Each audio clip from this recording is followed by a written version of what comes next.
আসসালামু আলাইকুম। নীলা লাইফস্টাইল যে যেখান থেকে দেখছেন আশা করছি সবাই ভালো আছেন। আলহামদুলিল্লাহ আমরাও ভালো আছি।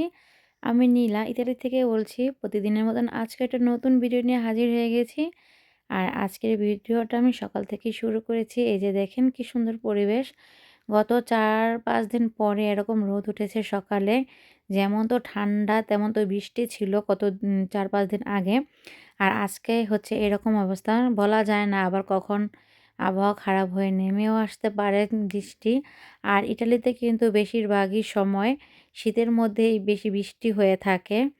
আর এই যে গাছটা এখনো জীবিত আছে আর এত ভালো লাগছিল। রোদ উঠলে না খুব ভাল লাগে, নয়তো এমনিতেই শীত আরও বেশি শীত লাগে। আর এখানে আমি রান্নার জন্য আয়োজন করে নিয়েছি, দেখতেই পাচ্ছেন পেঁয়াজ কেটেছি আর মুরগির পাখনাগুলি আমি ভালো করে বেছে পুড়ে আর কি পশম পশম যদি থাকে সেজন্য পুড়ে ধুয়ে রেখেছি, আবার ধুবো।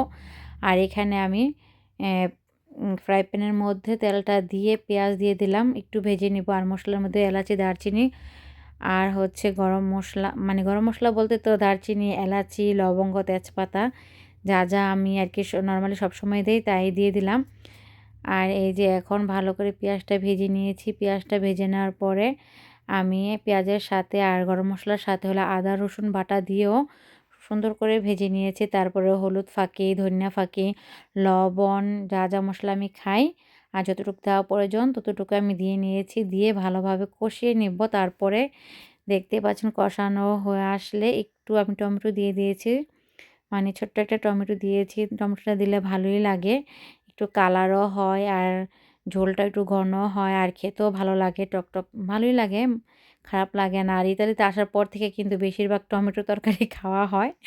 আর সব তরকারির মধ্যে টমেটোই দিয়ে খাই। আমার কাছে খুব আর কি ভালো লেগে গেছে। আর চাশনির কথা কি বলবো, যদি প্রতিদিন চাশনি রান্না করতে পারি আমার কাছে খুব ভালোই লাগে। যাই হোক, এই যে এখন আমি পাখনাগুলি দিয়ে ভালোভাবে কষাই নিব। আর এখানে কিন্তু আমি টমেটোর সাথে একটু ক্যাপসিকামও দিব, সবুজ আর হালকা হালকা লাল, হলুদ আর কি হয়ে গেছে ক্যাপসিকামটা বাসায় থাকতে থাকতে। যাই হোক, এখন দিব। ক্যাপসিকামটা দিলে না একটা সুন্দর একটি স্মেল আসে, একটা কেমন যেন একটা ঘ্রাণ আসে। যাই হোক, আমার কাছে খুব ভালো লাগে। এখন ভালোভাবে কষালাম। কষানোর পরে যে এখানে কিন্তু আমি শুটকি তরকারিটা বসাইছি। আলু দিছি, মূলার সাথে মূলা, আলু আর এই যে কী মাছ বলে মৌলন্দি মাছের মতনই শুটকিটা ছিল। ওইটা আমি ভালো করে গরম পানি দিয়ে ধুয়ে তারপর কষানোর মধ্যে দিয়ে কষিয়ে তারপরে যে মূলা আর আলু দিয়ে রান্না করে নিচ্ছি। দেখেন আমার অবস্থাটা হয়েছে কি, গিয়েছিলাম ছেলেকে গোসল করাতে। তারপরে তো দেখেন এই যে অবস্থা, আমি গেলেই ভুলে যাই।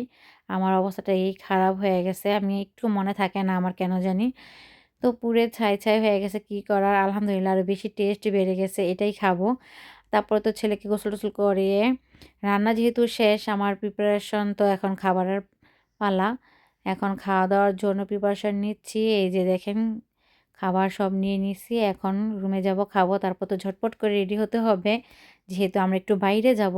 বাইরে বলতে এই যে বড়দিন মানেই কিন্তু ওদের যেহেতু একটা বড় অনুষ্ঠান, মানে বড় উৎসব, সব জায়গায় সাজায়।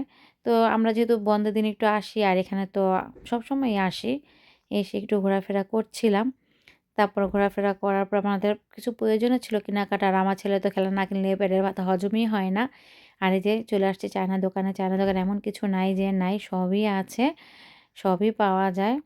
তো যাই হোক, এই যে ছেলেও কিনা শেষ। মানে ছেলের জন্যই আসা মূলত এই দোকানটায়, নয়তো আমরা আসি না। যেগুলা নরমাল দোকানে পাওয়া যায় ১০-১৫ টাকা, ওইটা এখানে ২-৩ টাকার মধ্যে সারা যায়, বা ৭-৮ টাকার মধ্যেও পাওয়া যায়। মানে ৮ টাকা বলতে ইউরো। তো যাই হোক, এই যে আ আমি দেখছিলাম এগুলা কিন্তু আগে স্কুলে ব্যাগে ঝুলানোর আর কি ঝুলাতো। আমি বেশি ঝুলাইনি।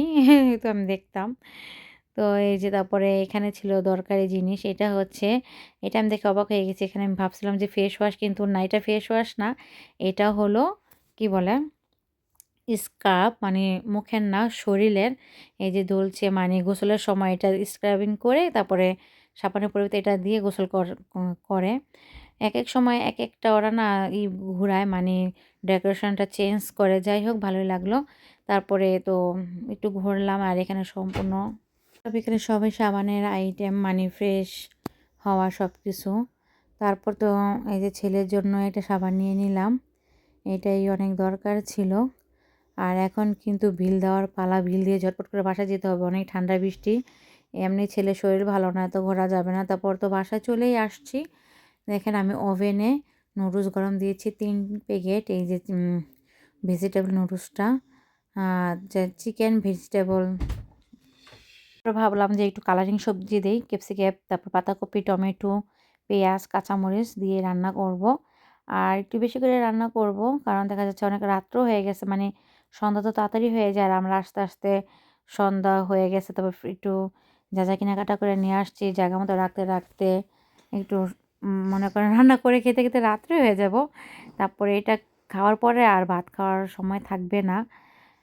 তো এই জন্য ভাবলাম একটু বেশি করে সবজি দিয়ে রান্না করি, যাতে খেয়ে একটু শান্তি পাই। তো আমার ছেলে তো পাতাকপি খায় না, ভাবছিলাম নিজেদের শখ পূরণ করতে যায় না জেনে আবার ছেলের খাবারটাই নষ্ট হয়ে যায়। তো যাই হোক, আলহামদুলিল্লাহ রান্না একটু ভালো করে করব। আর হচ্ছে পাতাকপিটা এমনভাবে রান্না করতে হবে একদম ভালো করে, যাতে সিদ্ধ হয়ে যায়, না যে বুঝতে পারে, নয়তো খেতে চাইবো না। তো এই যে আমার এখানে কিন্তু নুডলসের সবজিটা একটু ফ্রাই করা হয়ে গেছে, মানে দেখতে পারতেছেন। এর মধ্যে আমি কিন্তু সব কিছু এক এক করে দিয়ে দেব। দেওয়ার মধ্যে হচ্ছে পেঁয়াজটা দেব। পেঁয়াজটা অতি ফার্স্টে দিলে না একটা ভাজা ভাজা কেমন জানি, সব কিছু তো না ভাজা ঘ্রাণটা আমার ভালো লাগে না। এক এক সময় এক একটা মন চায়, তো ভাবলাম যে এভাবেই দেই সবজির সাথে, একটু সিদ্ধ সিদ্ধ একটু ভাজা ভাজা হবে, ভালো লাগবে। তারপর তো নুডলসটা দিয়ে দিয়ে ডিম দিয়ে ভাজলাম, তারপরে নুডলস দিলাম।